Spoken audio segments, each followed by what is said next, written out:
can tell you with no uncertainty that miracle cures are no laughing matter. I bid you good day, sir.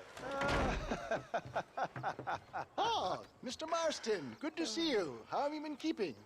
I'm well, Mr. Mr. West Dickens. Nigel West Dickens of East Cheap, London, New Waverly, New York, and Armadillo, New Austin. At your service. At my service. At everyone's service. At the service of science, of knowledge, of life. How are your wounds? Much, much better. But then they would be. Would be... I know a cure for all ailments, Mr. Marston. Ah, I'm sure you do. And I'm sure for just $2 an ounce, I could live forever.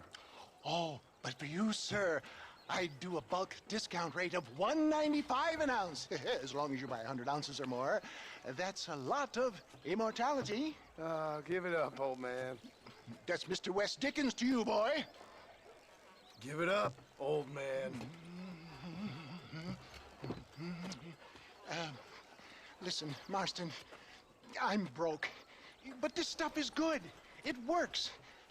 I need a healthy young man like you. Come along, let's ride over to my newest customer at Ridgewood, and I'll explain while we go. Okay. Head for Ridgewood Farm, John, and hurry. There are people there in dire need of my tonic. I'm sorry to hear that.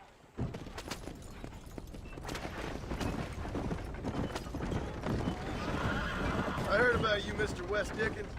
And I about you, John Marston.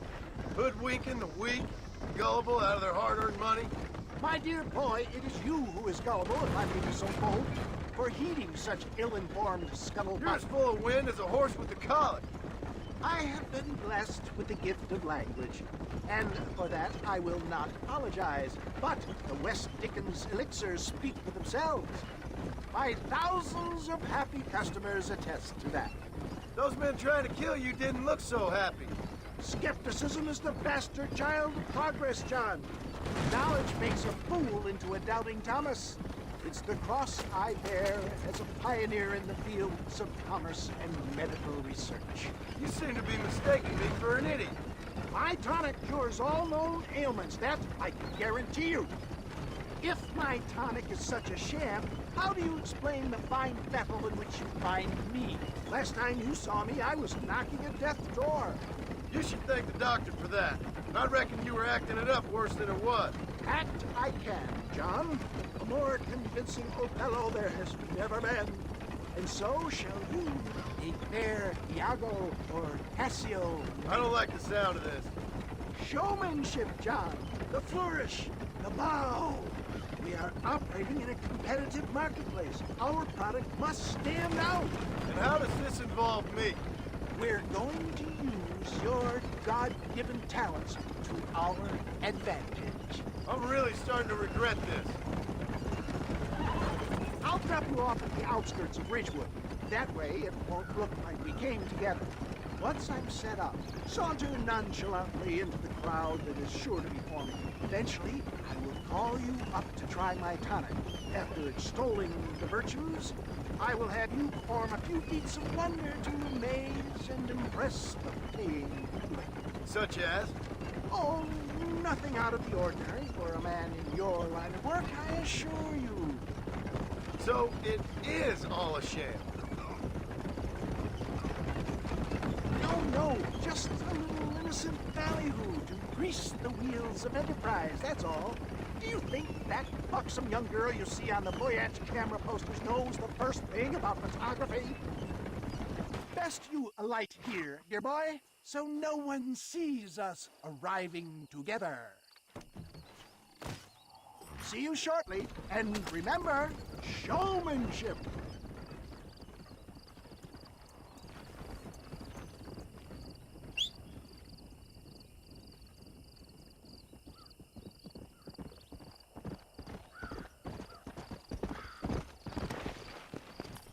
Come on. Whoa, whoa.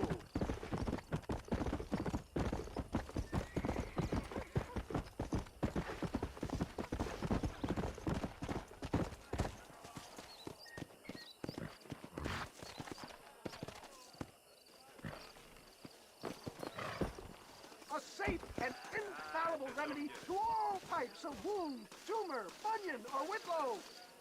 Friends, hard-working souls of Cholla Springs, gather round, gather round. Do you suffer from rheumatism, lumbago, acute chronic sciatic, neurologic, or inflammatory pain? Well, I represent the only company that makes the genuine article that cures headaches, neuralgia, earache, toothaches, backache, swelling, sprains, sore chests, swelling of the throats, contracted cords and muscles, anxieties and ravaged nerves, stiff joints, wrenches, dislocations, cuts and bruises, and it adds vitality and vigor to the healthy man. But can you prove it, old man? Oh, I'm sure there's some customer here who could prove the qualities of it by taking a drink right now. You, sir, come up here. Step right up.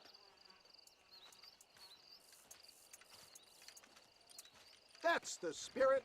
Ladies and gentlemen, pay close attention. This poor, wretched volunteer, entirely unknown to me, will demonstrate the effects of Dr. West Dickens' own patent tonic. Be you a cowpoke or athlete, this miraculous elixir developed with the wisdom of the East keeps the muscles supple and relaxes the cords. It loosens the joints and gives a feeling of youth and vigor to the whole system.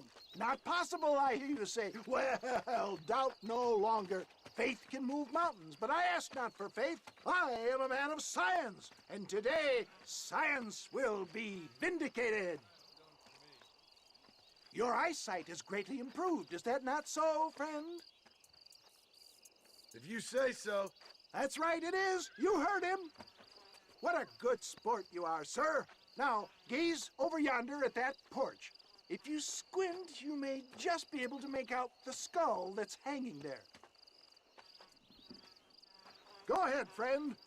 Shoot that skull and demonstrate the miraculous eyesight you now possess.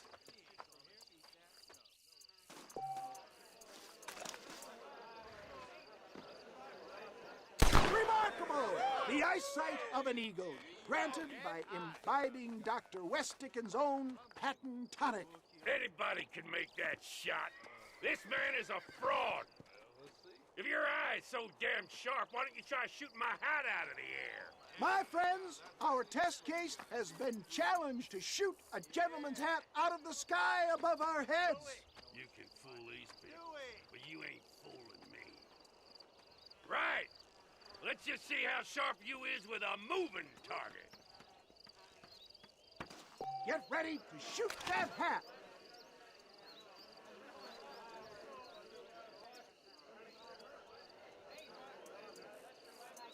Go home! Have you ever seen such an eye? Behold the power of the elixir, plucked out of the sky. Hey! Hey! What? You think you can put a hole in a man's hat and just walk away, do you? Hey, it don't work like that around here. Come on! Are you a man or not? A challenge of battle has been offered to our volunteer. Let the battle commence! You're going down. Just look at the strength the tonic has afforded him. There it is, skeptics and dissenters, irrefutable proof. Do not let this opportunity pass you by. Look, he's over there. Go get him. This ends now. Watch out, he's got a gun. Who the hell do you think you are? You ain't leaving here alive.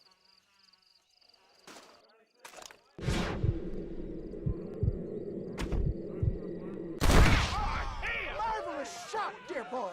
The kind of deadly accuracy that can only be afforded by the West Dickens elixir. Come, I have plenty for all. You'll be fine. Get out of my way. Hey, where are you going? I want a bottle. Get me a bottle, please. One of them, right here. No harm in trying one bottle, I suppose.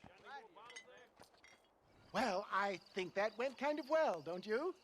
I'm just glad that my normal job involves either chasing after cattle or murderers.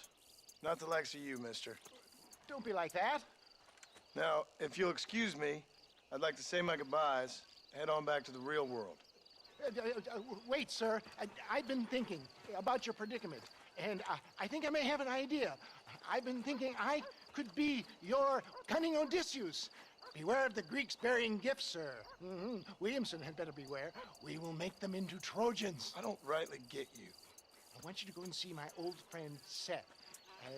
He can come across as a little curious, but I'm sure you two will get on. He's most often found at Coots Chapel. He's very devout. Why see him? Because between him and me, we can get those gates to open for you, and you can walk right in, just like in Homer's great Trojan yarn!